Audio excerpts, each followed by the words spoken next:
Tapos sabi niya, ihampas ko pa sa'yo yung mga tulpo na sa mukha mo. Sinabi yan? Opo, sir.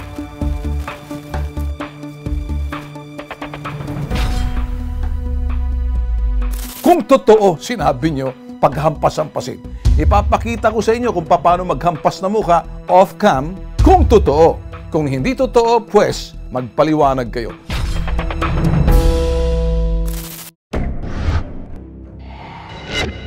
Paano ka nakakasiguro sa mga sasakyang nabibili mo? Astig at maaangas na sasakyan sa halagang bagsak presyo. Babala ni Bernard Liberia, may-ari ng Automobilico. Mag-ingat daw ang publiko sa pagpili ng sasakyang bibilhin dahil baka isa itong flooded car. Pag nabaha kasi ang kotse, dapat talaga yan hindi na binubuo. Dapat din yan considered as junk na malaki yung chance na ma-under yung kotse biglang titirik ka. Nagba-buy and sell ng mga sasakyan ang 59 years old na si Rodolfo Bacaron. Taong 2021 nang makilala daw ni Rodolfo si Ernesto at Mark Santiago, may-ari ng Macmac Auto Trading and Services, para bumili ng flooded car na Toyota Vios at Ford Ranger. Buladas ni Ernesto, wala daw problema ang sasakyan at aasikasuhin na lang daw ang mga dokumento sa bangko. Agad namang nabilog si Rodolfo at nakailang transaksyon pa ang namagitan sa dalawa. Pero ang problema, hindi na raw nakapagbayad ng maayos si Ernesto. Dagdag pa rito ang mga talbog na tsekeng ibinayad nito. Bukod sa kanya, marami pa palang biktima ang nagrereklamo sa mag-amang Ernesto at Mark Santiago. Kaya nagplano raw ang mga biktima na magpatulfo. Agad itong nakarating kay Ernesto at tinawagan si Rodolfo. Kasi nga po, ma-influensya po si Macmac dahil nga po sa malaking koneksyon ng mga pulis at hindi po ako panatag dahil nga po sa pagbabanta niya sa akin, ipapatay daw po niya ako. Banta pa raw nito sa kanya, ihampas ko kaya sa mukha mo yung mga tulfo. Kaya si Ernesto ora mismong tumakbo sa hashtag ipabitag mo. Ang sumbong iimbestigahan at aaksyonan sa hashtag ipabitag mo. Magandang hapon sa iyo, Mang Rodolfo. Yes, sir. Magandang hapon din po, sir. Mang Rodolfo, paano ka namin matutulungan? Ano po, sir, yung regarding po doon sa dokumento, sir. Okay. Na original na ORCR. Anong problema roon sa dokumento na bakit ayaw ibigay sa'yo na nagbebenta o nagbento sa'yo yung original ORCR? Hindi pa pala bayad, sir, sa bangko, sir. May utang pa pala, sir. So, in other words, itong mga sasakyan na to, ito lang to, isang-isa. Yung dalawa, sir. Sinabi ba sa'yo na assume balance yan? Hindi, sir. Sinong narereklamo mo rito at bakit? Yung dalawa po, sir, yung mag-ama, sir, si Ernesto Constantino Santiago at saka si Jerome Santiago. Nirereklamo mo sila, tama? Yes, sir. May problema roon sa dalawang sasakyan, okay? Yes, sir. Nung pinuna mo sila sa ginawa sa iyo, anong ginawa sa iyo? Binantaan ka ba? Binantaan ka?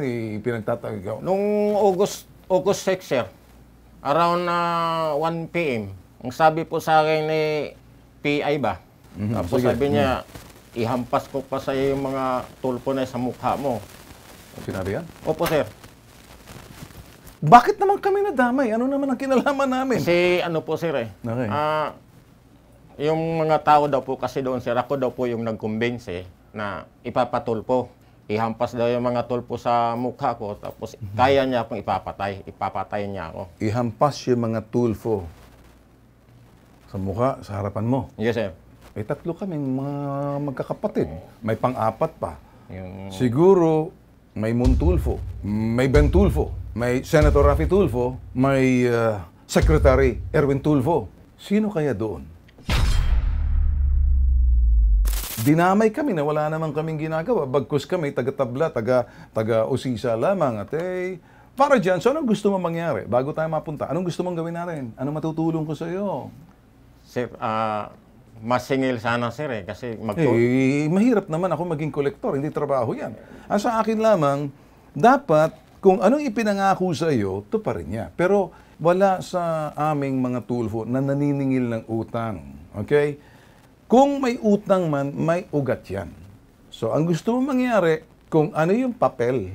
Tama? Kasi pagkarinig ko papel, kulang, hindi mo pa makuha-kuha. Pero pag sisingil, hindi kami kolektor. Wala, sayang mukha namin mga tulfo, mga kolektor lang pala kami dito, masisira kami rito. O, ngayon ha, kayong dalawang narereklamo, wala pa akong binabanggit sa inyo ha. Pasalamin-salamin pa kayo dyan, sigurado na pipinturahan ko ng puti yan. Pag nakita ko, nako, lalagyan ko ng blinders yan. Maayos nga kayo. O, ngayon, gusto mong tawagan natin? Yes sir. Okay. Tawagan. Yan na po, yung narereklamo.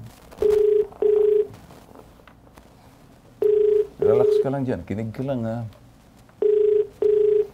Kami po, linawin po natin, public service po kami. Ay kami ho nag-iimbestiga para ibigay din yung panig ng inarereklamo at marinig din sa ngalan ng patas na pamamahayag at patas na pagpapaliwanag na hindi ho tayo one-sided. Pagkamat nagsumbong sa amin, nakikinig po kami, pakikinggan din natin kabilang panig. So itong number na to ng tatay. Tawagan na lang siguro muna itong si Mark. Okay? Kung sino man ang makuha natin muna, ano? Okay. Ang reklamo mo ay hindi mo makuha yung mga papel? Yes sir. Tapos Okay, yung mga papel ORCR. tsaka yung cheque sir. Tsaka yung cheque ng ibinayad sa'yo. Talbog sir. Tumalbog. Kailan tumalbog?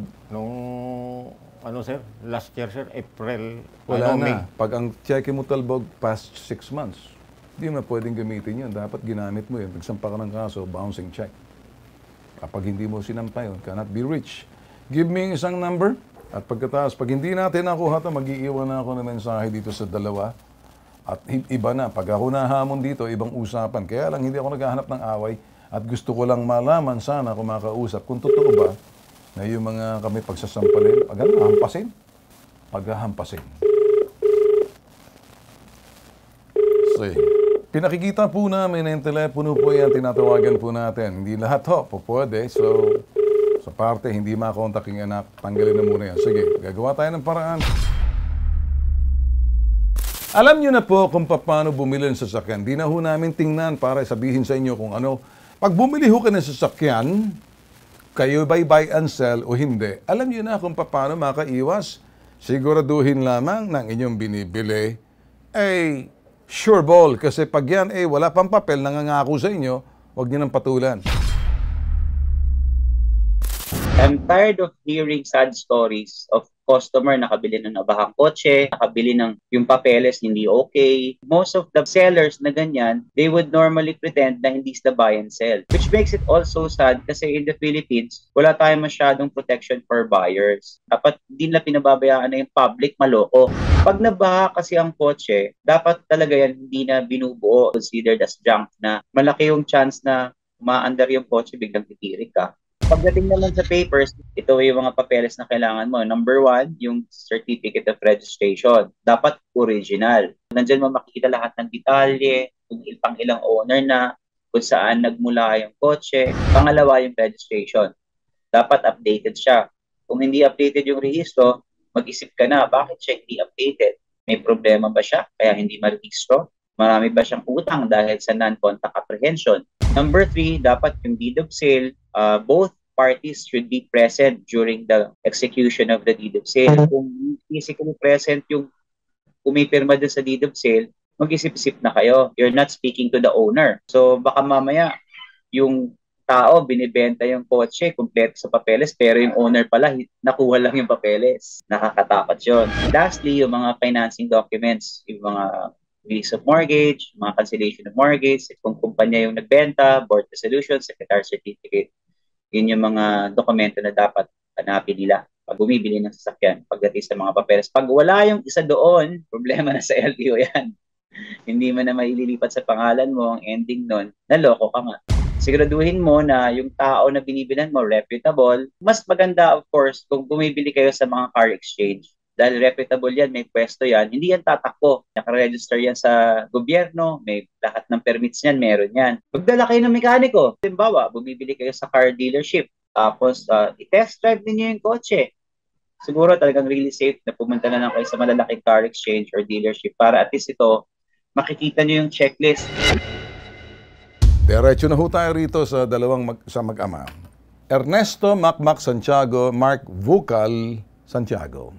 Una sa lahat, ang trabaho ng BITAG, ang pambansang sumbungan, ay tatawag sa inyo.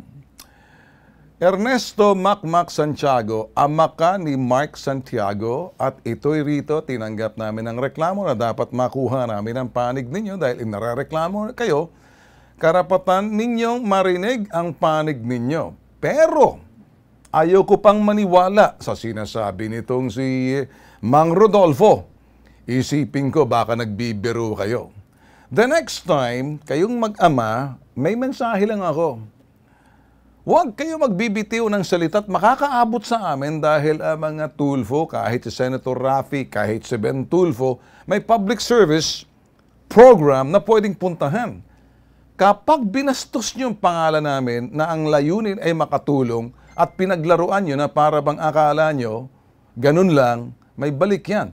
Ayokong maniwala. Pero kung sakaling totoo man, kung sakaling totoo, etong mensahe ko sa iyo, pag-uuntog-untugin kong ulo nyo, hindi ako magdadalawang isip, makita nyo mukha ko, baka maipot kayo sa inyong karsunsilyo. Kung totoo. Kaya kung sakaling hindi totoo, sumagot kayo, tumawag kayo. Huwag nyo kaming pigilin na parang hanapin kayo, harap-harapan, para kuhanin ang panig nyo. Yun ang sinasabing the due process. Huwag nyo kaming pilitin hanapin, pag-uuntog-untugin ang ulo ninyo kung totoo sinabi nyo, paghampas-hampasin. Ipapakita ko sa inyo kung paano maghampas na mukha off-cam kung totoo. Kung hindi totoo, pues, magpaliwanag kayo. Siguro naman, lalaki kayo mag-ama. Wala namang problema na mag-usap tayo lalaki sa lalaki. Huwag niyong gagamitin ang pangalan paglalaruan. Kasi pag ako pinaglaruan ko kayo, hindi niyo magugustuhan. Magiging desente ako sa inyo. Yan ang aking panawagan. So, inaantayin nyo ang tawag namin, ilolocate at hahanapin kung saan, sa ngalan ng patas na mamahayag, pag kami pinuntahan kayo, ala kaming pakialam kahit sa impyerno, makuha lang ang panig nyo. Ganun kami ka-loyal. Promise. Pagdating sa public service, promise. On my honor, I will do my best to contact you. 3 pa to. Pag bumaba ang 2 dito at nasa gitna, ibang usapan. 1, 2. So hindi pa wala pang ano to. 2, pag isa na lang yan, iba yan. Pag ginanong ko pa,